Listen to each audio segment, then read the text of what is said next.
Bom dia a todos.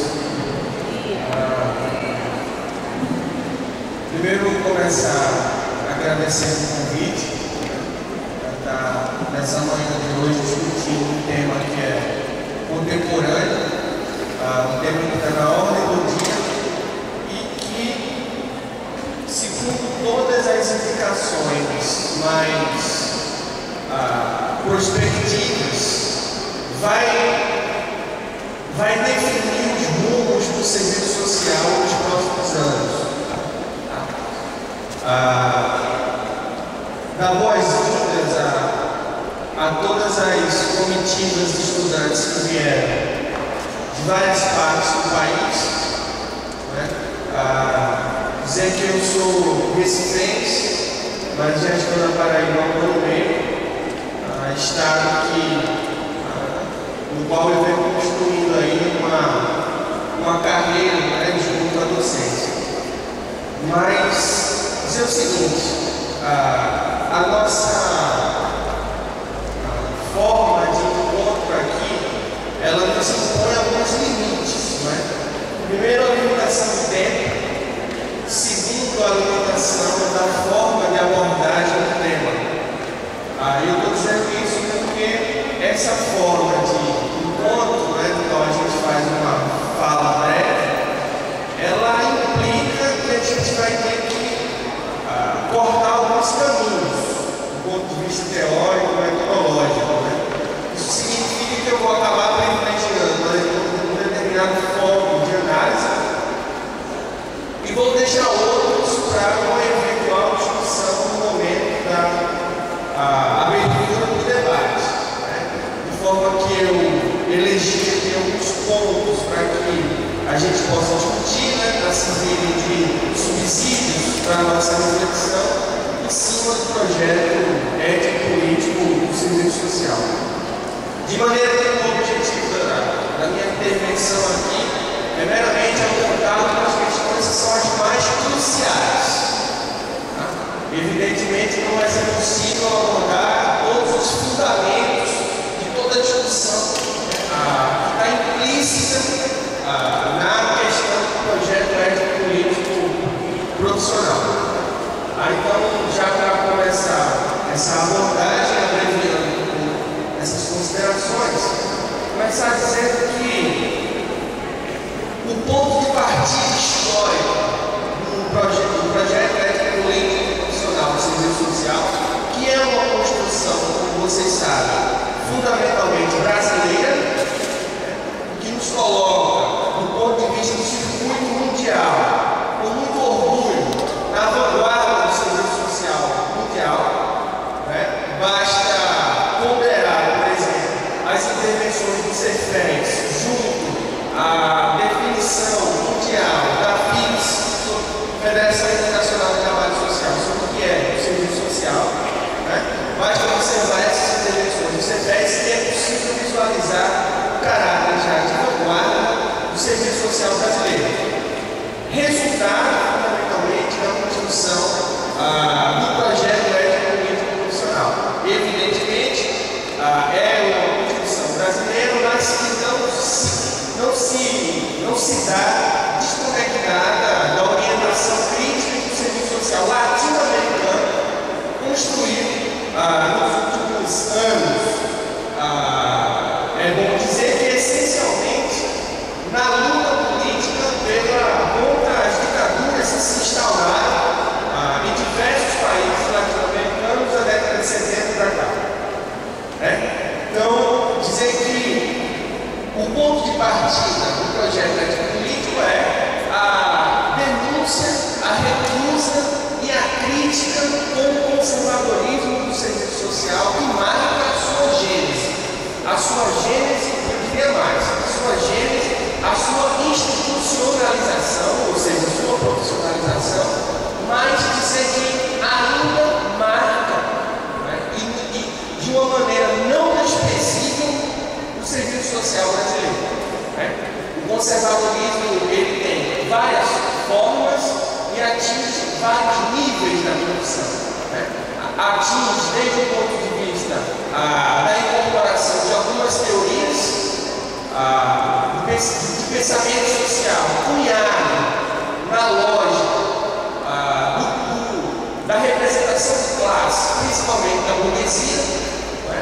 Ou seja, eu estou falando aqui de diversas formas de pensamento social, como por exemplo, positivismo, algumas correntes modernas, mas algumas formas de conservadorismo teórico que viceiam no campo da formação profissional, mas muitas vezes a gente nem percebe. Por exemplo, a questão do positivismo lógico, do neopositivismo e da própria concepção predominante de ciência e de ciência social, né, que dá a linha, que dá a orientação daquilo que é conhecimento científico no campo social, que a gente sabe como se deu essa operação, né? Pelo mero transplante do método de conhecimento acerca do objeto da natureza para as ciências da sociedade. Isso para não falar em várias correntes fenomenológicas, existencialistas, várias correntes cujo traço mais marcante é o subjetivismo extremado, segundo o qual o sujeito do indivíduo é o limite de constituir a mônada social, né? Então, o conservadorismo se expressa do ponto de vista teórico, mas se expressa também do ponto de vista político, né? Que diz respeito principalmente à reação nessa cultura que se instala como uma cultura regressiva nesses tempos de crise, né? Onde há um verdadeiro massacre do ponto de vista social. O conservadorismo também se expressa não somente do ponto de vista teórico, político, se expressa também do ponto de vista do exercício profissional. E do ponto de vista do exercício profissional, a questão do conservadorismo se agrava ainda mais, porque do ponto de vista do exercício profissional, o circuito de requisições e demandas profissionais que a institucionalidade que está por vez impõe no serviço social não requer, eu diria, é até tensionada, essa institucionalidade ela é tensionada pelo projeto ético-político. O que eu estou querendo dizer com isso é que o projeto ético-político é um elemento do serviço social, é um elemento de resistência à própria institucionalidade burguesa. Ou seja, defender o projeto ético-político do ponto de vista do exercício, da formação, a gente discute já, mas do ponto de vista do exercício, também é um enorme desafio, porque ele rema na contracorrente da inércia burocrática, racional e administrativa no trato da questão social por parte da institucionalidade burguesa presente nas estruturas do Estado. Então, dizer que o ponto de partida do projeto ético-político é a recusa ao conservadorismo profissional, mas é uma recusa explícita, e eu quero dizer para vocês que é uma recusa também radical. O projeto ético-político é uma recusa, uma ultrapassagem do conservadorismo profissional em todas as suas nuances. Na nuance política, na nuance teórica e na nuance do exercício profissional. Dizer que o projeto ético-político tem vigência há muito pouco tempo, se a própria profissão do Brasil é recente, o projeto ético-político ele é praticamente recém-nascido, né? Ele data do final da década de 70, não é? Principalmente a partir da intenção de ruptura, né, das tentativas lá de Minas Gerais, em Belo Horizonte, o famoso método BH, né, esse projeto profissional de ruptura com o conservadorismo passa por um processo de ocaso, principalmente até o final da década de 70, né, mas a partir do início dos 80 e 90, ele consegue se recuperar e sofre uma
mas que recoloca no campo do serviço social, principalmente a questão da legitimidade.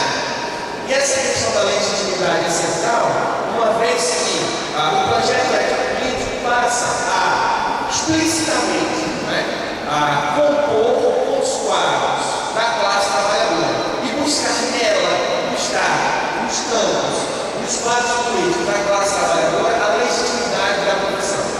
Isso porque era marca, era carro-chefe do serviço social tradicional, do serviço social conservador, extrair dos eixos das classes dominantes e das estruturas do Estado a sua legitimidade. O que é isso? A profissão é legitimada única e exclusivamente pela sua capacidade de dar respostas às demandas institucionais. O projeto político opera uma repressão nessa questão da legitimidade, na medida que coloca a questão da legitimidade também a partir da capacidade do serviço social para dar respostas qualificadas. O projeto político é uma grande tentativa de qualificação da profissão, mas de dar respostas qualificadas às questões da sociedade, fundamentalmente aos interesses da classe trabalhadora. Mas assim, o termo projeto ético-político não é um termo que passa isento de questionamentos. Eu já presenciei muitas críticas ao termo ético-política, fundadas em uma compreensão, eu diria, ainda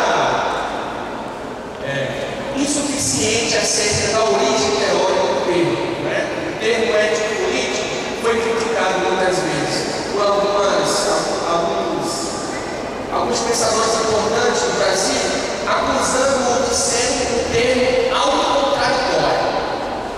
Por que seria um termo autocontraditório? Porque ética e política não se coadunam.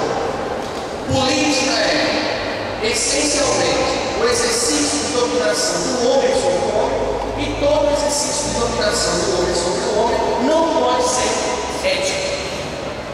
Toda forma de política ela é necessariamente antiética, ainda que tenha no seu projeto o vislumbre, o objetivo, ainda que tenha no seu horizonte a ultrapassagem de toda forma de exploração e dominação.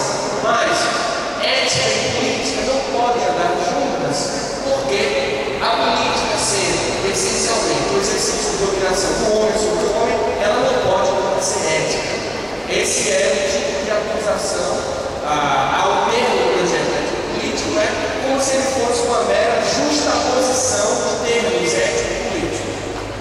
É bom a gente chamar a atenção para isso, porque o termo ético-político não é extraído meramente da justaposição de dois termos ético e político.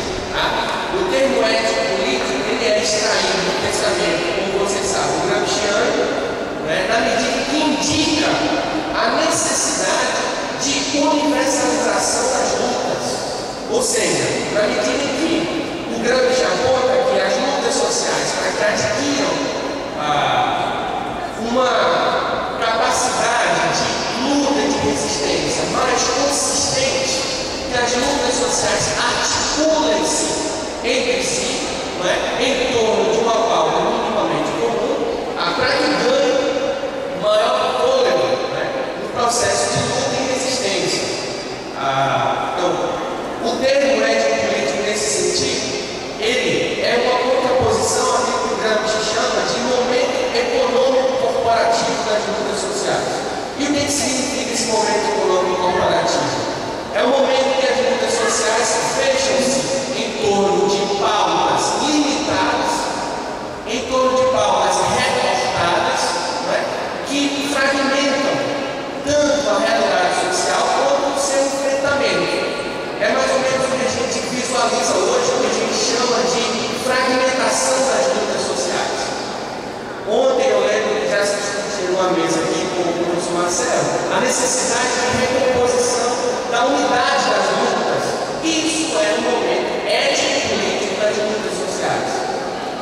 É muito feliz a expressão ético-política designar o projeto profissional de serviço social na medida que aponta para a necessidade do projeto profissional do serviço social enquanto projeto coletivo construído, por exemplo, e também em espaços como esse, que dão o sentido, dão a orientação, dão a direção social da profissão, sempre na tentativa de fazer conectar as lutas do serviço social, as lutas e projetos societários, as lutas e projetos societários da classe trabalhadora.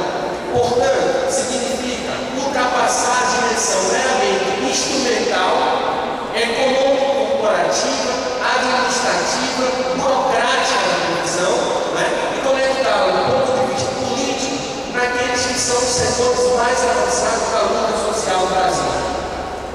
Esse momento de conexão do projeto profissional com o projeto societário de classe, nesse momento de articulação, reside no momento de uma estratégia ético-política.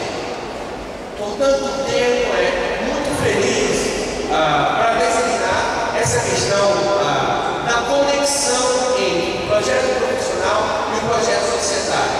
Porque, se do ponto de vista teleológico, se do ponto de vista dos objetivos da profissão, a gente pretende uma sociedade sem exploração de classe, etnia ou gênero, não está nos estatutos da profissão a capacidade de construção desta sociedade, mas está nos estatutos da profissão a capacidade de articular-se politicamente no sentido da construção desta sociedade. E é nesse sentido ético-político que o serviço social, nos últimos 30 anos, constrói seu projeto profissional, rompendo, eu diria, fundamentalmente com o conservadorismo e explicitando o seu compromisso de classe também a partir da incorporação de uma determinada teoria social, que vocês conhecem demais, a teoria social crítica, que aponta justamente para a superação dessa sociedade marcada por uma extrema desigualdade e justiça social. Então, essa questão do termo ético-político é extremamente feliz para designar a questão da conexão da profissão do projeto societário da classe trabalhadora. E isso vai explicitar a opção teórico-política que o serviço social faz. É marca registrada no serviço social tradicional a suposta neutralidade de intervenção, neutralidade de atuação, bem à luz do recorte positivista entre teoria e prática. Era a prática muito corrente do serviço social procurar no universo teórico elementos que pudessem subsidiar aquilo que era já a prática do serviço social. O serviço social tradicional, no período tradicional e conservador, tem a marca do sincretismo e do ecletismo teórico. Vai buscar na teoria somente fundamentos que possam legitimar práticas já cristalizadas e de forma acrítica, eclética e sem uma percepção de fundo do significado mais profundo das teorias sociais. Nesse sentido, o projeto ético-político é a consolidação de uma perspectiva teórica crítica, mas que supera o ecletismo. Eu estou chamando a atenção para a questão do ecletismo, porque ele tem se reproduzido na contemporaneidade com a designação modal de pluralismo metodológico ou interdisciplinaridade ou multidisciplinaridade. Essas questões, quando não muito bem trabalhadas, tendem a reposicionar o ecletismo e o sincretismo. Mas dizer que essa opção teórico-metodológica, essa opção sociopolítica e essa opção ético-política vão se, que o serviço social opera a partir do final da década de 70, consolida nos 80 e 90, vão se cristalizar, como vocês sabem, em três principais instrumentos que vão orientar a formação e o exercício profissional. E não é exagerado lembrar que esses três instrumentos são o Código de Ética Profissional, o em vigência de 93, as diretrizes curriculares da ABEPS em 96 e a Lei de Regulamentação da Profissão. Para além da cristalização da teoria social crítica, principalmente no âmbito da pesquisa e da produção de conhecimento teórico. Então, esses três instrumentos que vão cristalizar, todos eles construídos na década de 90, que vão cristalizar, vão consolidar o projeto de ética política, eles vão operar justamente no sentido de orientar a formação e o exercício. Isso porque a formação e o exercício são os dois pilares nos quais se apoiam o projeto de ética política. E vou repetir isso porque é de extrema importância. Os dois pilares sobre os quais repousa o projeto de ética política é o pilar da formação profissional e o pilar do exercício profissional. Portanto, não é à toa que a maré montante neoliberal, a maré montante da cultura regressiva, que é um desdobramento da crise do capital, que a mesa de ontem conversava, não é à toa que essa maré montante atingindo, ferindo o núcleo da formação profissional no que diz respeito ao ensino superior, e, de outro lado, afetando as condições de trabalho, ou seja, afetando o nível do exercício profissional, essa maré montante atinge, fere, eu diria, tensiona gravemente o projeto de ética política. E de uma forma tão grave que já há indicações no âmbito do pensamento, no âmbito teórico, já há indicações de que existe a possibilidade de que estão postas as estruturas para a inviabilização do projeto ético político profissional nos próximos anos. É por isso que eu disse para vocês que todas as indicações prospectivas acerca dos rumos da produção no Brasil dão conta de que nós estamos muito provavelmente no terceiro mais importante momento da profissão no Brasil. O primeiro momento mais importante, evidentemente, até seguir a ordem cronológica, foi o momento da sua institucionalização, foi o momento da sua profissionalização. O segundo momento, o da reconceituação. Seguramente, os anos 2000 figurarão na história da profissão como anos também de extrema relevância para o destino que o serviço social vai tomar nacionalmente.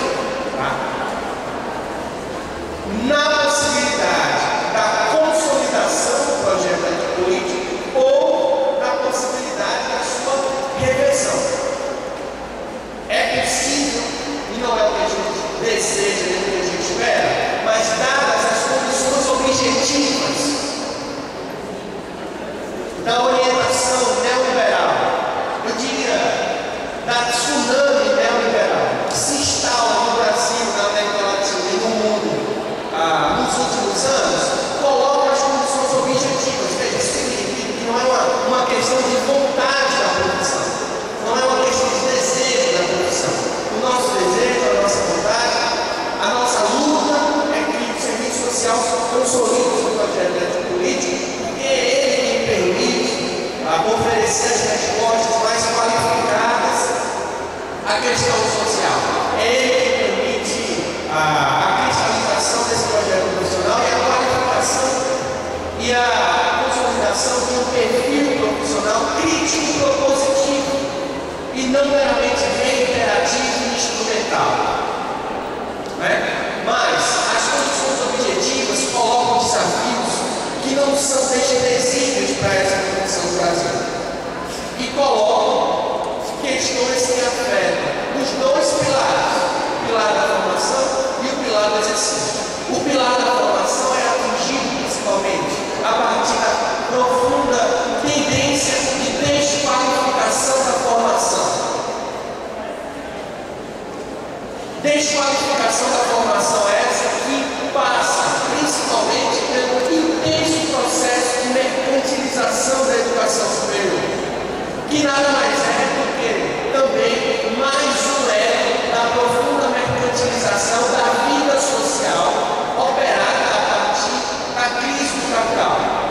eu estou querendo dizer com isso?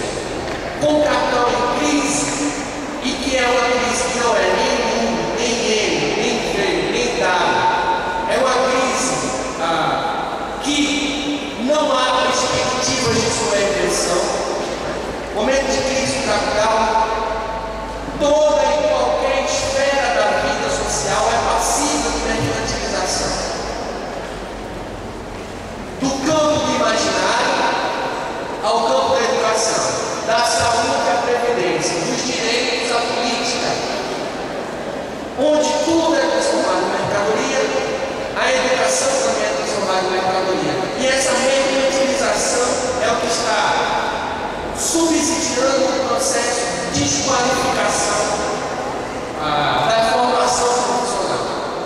E carro-chefe dessa desqualificação é a desastrada política de privatização e expansão do ensino superior pela via do ensino à distância. E aí não é uma questão da modalidade do ensino em si, mas da absoluta falta de critério e de acompanhamento da qualidade dessa formação. Do ponto de vista do exercício profissional, há uma profunda precarização e mudanças do ponto de vista do mercado de trabalho no que diz respeito a novas requisições do assistente social. E requisições essas, modalidades de intervenção que remontam, que resgatam o cariz do serviço social tradicional e conservador. O que eu estou querendo dizer com isso? A institucionalidade portuguesa mostra no Estado e na estrutura das políticas sociais, a partir de sua própria inércia, a partir de seu próprio movimento imanente, não requer um profissional crítico e propositivo, requer um profissional instrumental, um profissional meramente técnico, burocrático e administrativo. Dizer para vocês, é extremamente importante consolidar o perfil crítico generalista da profissão e do exercício principalmente, não é? Então, deixar de sua própria inércia, a institucionalidade portuguesa não requer um profissional crítico generalista. Aliás, ao contrário, a tendência à precarização do trabalho e à desqualificação da formação, mas também do exercício, implicam que a institucionalidade portuguesa requer um profissional meramente reiterativo, que recoloca, do ponto de vista da manipulação de variáveis empíricas, da empiria, como disse o professor Marcelo ontem, a mera seleção e classificação de código. Ora, isso significa um enorme desafio e uma enorme ameaça ao projeto político e construir um perfil de profissão cujo principal objetivo é extrapolar as demandas e requisições meramente burocráticas e estabelecer proposições consequentes, articuladas, na conexão, no diálogo com os movimentos sociais e com aqueles que vivenciam a questão social e a desigualdade social na pele. Não é? Então, dizer que, do ponto de vista da formação e do exercício, o projeto ético-político se consolida na década de 90, mas nos anos 2000 tem sofrido severos ataques. Dizer que a crise do capital intensifica esse processo de mercantilização que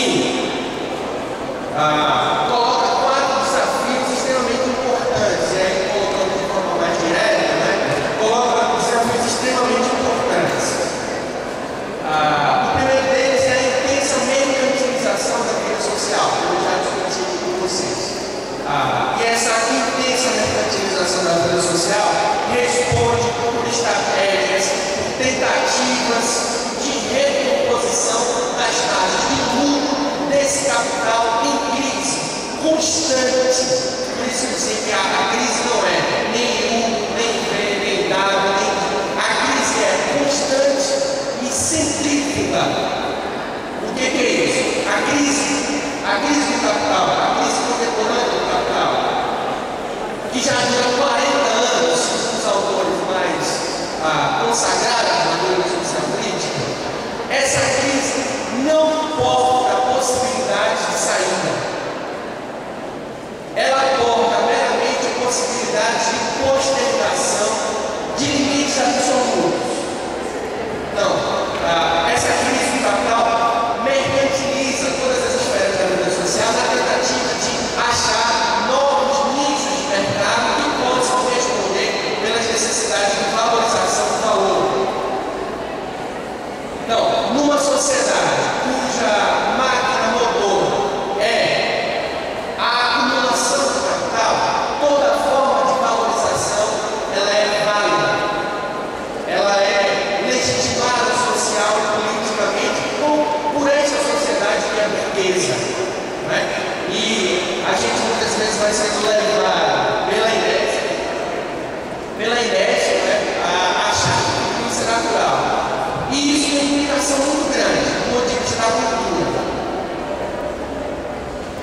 Começa a haver um mergulho no subjetivismo, em individualismo, em um egoísmo que encontra causa em teorias existencialistas e teorias positivistas, segundo os quais a vivência sociocêntrica não faz mais sentido. Não faz mais sentido lutar social e politicamente pela construção de um projeto societário de emancipação política, principalmente de emancipação humana. A única possibilidade possível é a vivência amesquinhada, acovardada de vida social, que é a vivência de um individualismo, eu diria, absoluto, né? Como se não houvesse mais possibilidade de construção de sociedade. Essa intensa mercantilização da vida social, né, ela responde por essa necessidade constante de busca de novos níveis de mercado para a valorização do valor, para a valorização do capital. E eu dizia que era uma crise científica, eu dizia agora há pouco, porque a tendência se a gente já vive, e no Brasil isso é ainda mais brutal, se a gente já vive um processo que é da própria lógica do capital, de extrema concentração de renda e riqueza, a tendência é isso piorar. E largado a própria sorte, o capital só produz mais capitalismo. É por isso que é necessário, é importante, eu diria, é vital a intervenção qualificada e uma ofensiva do trabalho, uma ofensiva da classe trabalhadora, rumo à construção de estratégias de emancipação, mas de emancipação humana. É necessário que a classe trabalhadora saia da condição defensiva e que acabou sendo colocada por essa maré, por esse tsunami neoliberal mundial, né, que responde pela precarização do trabalho, pelo desemprego crônico e estrutural, por formas de exploração do trabalho pré-capitalistas, semicapitalistas e capitalistas, ou seja, a exploração do trabalho na contemporaneidade mistura formas de trabalho escravo, trabalho precário, trabalho altamente qualificado, sendo divididos por uma rua muitas vezes. Essa concentração de renda e de riqueza, que é própria da própria dinâmica da acumulação do capital, de seus períodos de crise, só tende a piorar.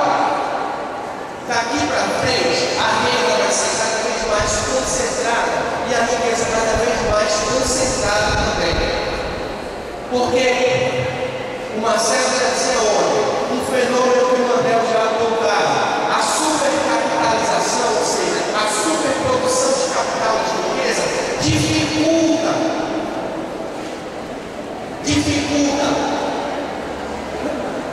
a localização de nichos de mercado para que esse capital retorne valorizado, ou seja, cada vez mais caro acumular capital. Por isso é preciso cada vez capital maior e mais acumulado para poder se reproduzir e acumular.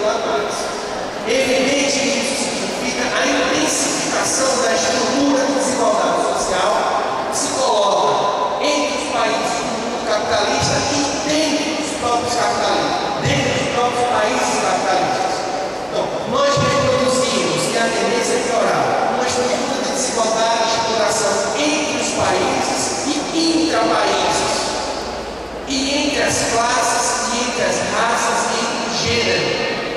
Estou dizendo isso porque as mulheres são as mais prejudicadas nessa dinâmica de reprodução do capital. E as mulheres pobres são mais prejudicadas. As mulheres pobres e negras são mais prejudicadas. Então, a gente encontra como resultado dessa dinâmica de exploração do país e intra-país formas de exploração que intensificam a desigualdade social, na medida que segmenta, fragmenta, superexplora determinadas camadas de setores, das classes que já são precarizadas. Então nós temos a precarização da precarização. Em um circuito mundial de divisão social no mercado dos trabalhos, cuja inserção latino-americana também já é prejudicada e precarizada. Então nós temos a precarização da precarização da precarização.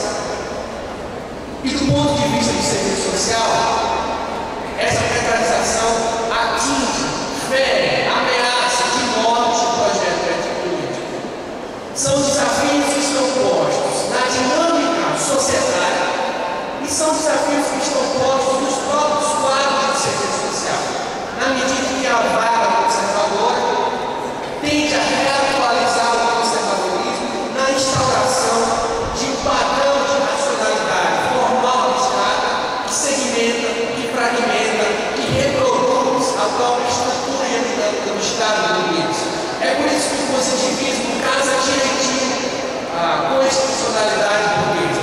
Porque o positivismo tem essa característica da reprodução daquilo que é aparente. O positivismo apenas consegue superar o senso comum na medida que consegue sistematizar em boa medida alguns dados e variáveis empíricas, mas que se resume à aparência do cotidiano. É por isso que o positivismo foi tão vigente no serviço social durante tantos anos, porque ele casa direitinho com o que requer o mercado de trabalho profissional. Estou dizendo isso porque, para consolidar o projeto ético-político, a gente vai ter que lutar contra essa institucionalidade formal burguesa.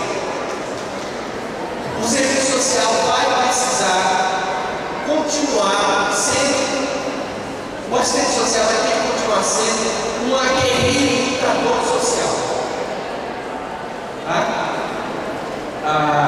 O segundo desafio eu estava discutindo com vocês a questão da igreja da mercantilização da vida social, mas o segundo desafio é a precarização generalizada do trabalho. E isso faz com que, muitas vezes, até no trato diário da docência, né, a gente discuta algumas declarações extremamente preocupantes, mas que colocam na ordem do dia da discussão questões importantes. Veja, se a precarização do trabalho está atingindo toda a classe trabalhadora, eu diria que essa precarização atinge muito particularmente o serviço social, que tem uma história, que tem na sua herança, no seu caminho histórico, traços daquilo que a gente chama de subalternidade técnica e teórica. Esse traço de subalternidade técnica e teórica está inscrito tanto nas requisições institucionais com os quais os profissionais lidam diariamente, né, quanto com a histórica incorporação passiva dos conhecimentos advindos das ciências sociais. É muito recente da produção o acúmulo de uma massa crítica capaz de conferir alguma autonomia intelectual ao serviço social.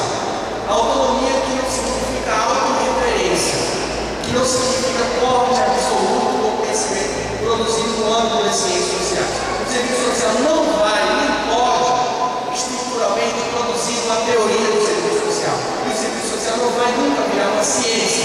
É uma profissão, mas é uma profissão que consolida a tradição de pesquisa dos anos 90 e 2000 e hoje já goza de um respeitado acúmulo teórico e intelectual. Já goza de uma massa crítica que pode apontar os desafios e apontar estratégias de enfrentamento desse desafio. Chamando a atenção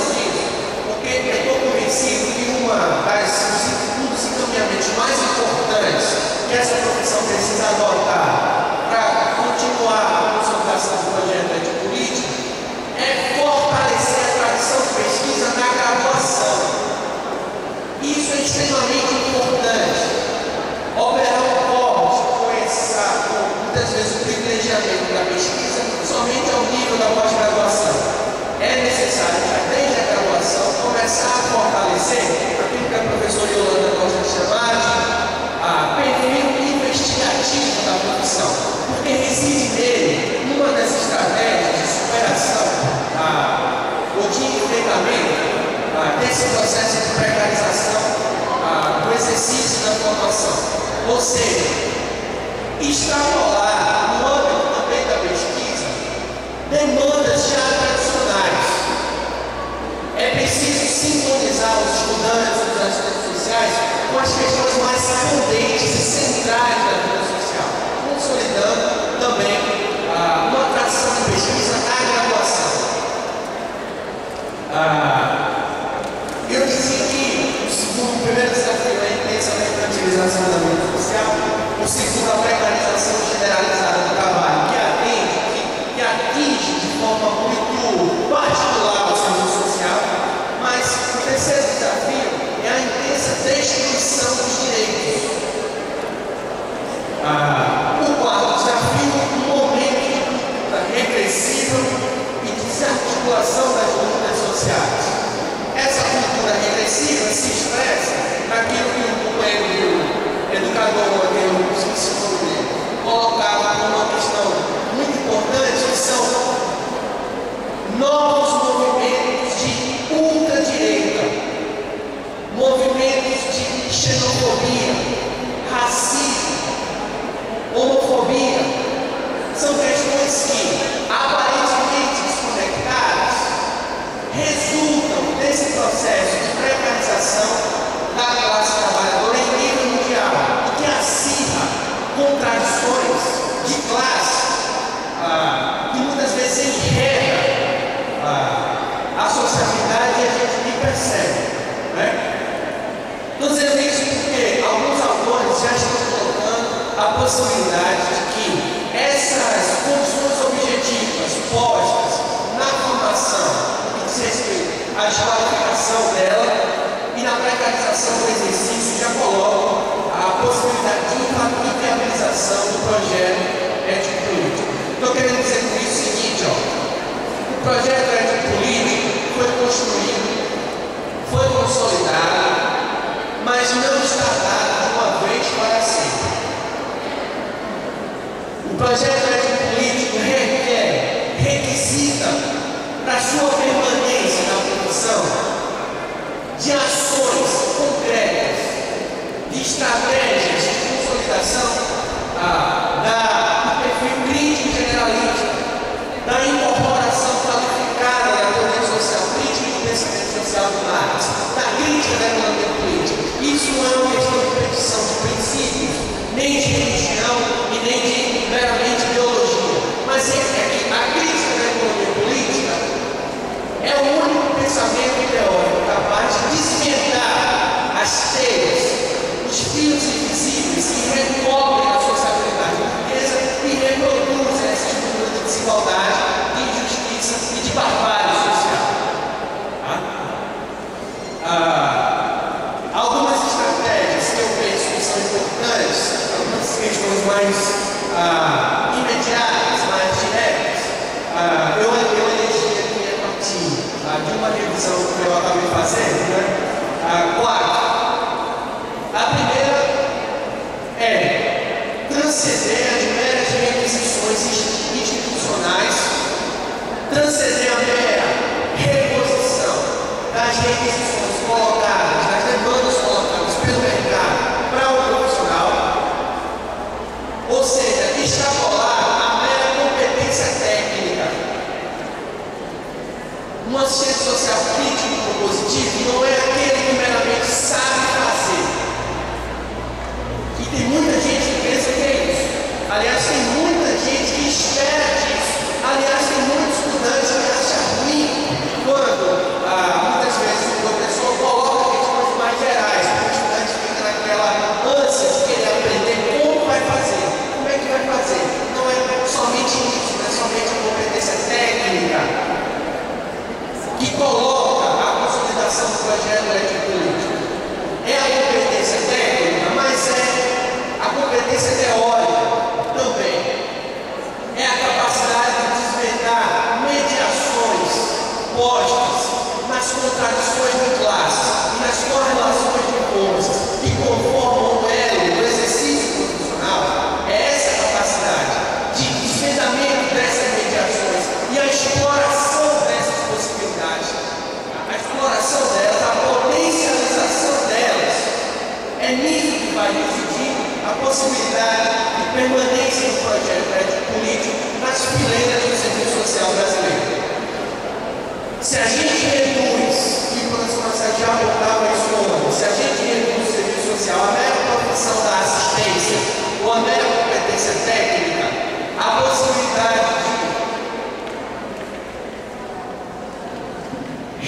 oposição do conservadorismo fica ainda mais intensa.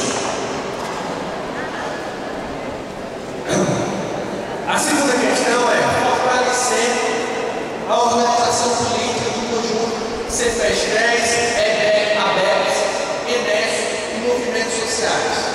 E aqui eu estou anexando a questão de movimentos sociais a esse conjunto de articulação política que responde por uma importante estratégia. A organização política da categoria, colocando como pano de fundo uma interpretação teórica competente, não é? E uma direção social da corrupção, são estratégias imprescindíveis. Mas eu quero chamar a atenção para os limites da política. Tá? Para fazer política de verdade não é necessário somente vontade. Aliás, política só com vontade e com discurso geralmente degenera para a ditadura, tá? Para a imposição. Política competente requisita um pano de fundo teórico capaz de iluminar as possibilidades objetivas colocadas na realidade de articulação de interesses. Tá? Portanto, eu penso que a política que pode ser consequente é aquela iluminada por um referencial teórico crítico que permita a possibilidade efetiva, tá, de indicação, de percepção dos caminhos colocados, caminhos muito limitados, né, mas ainda não sendo colocados pela contradição das classes.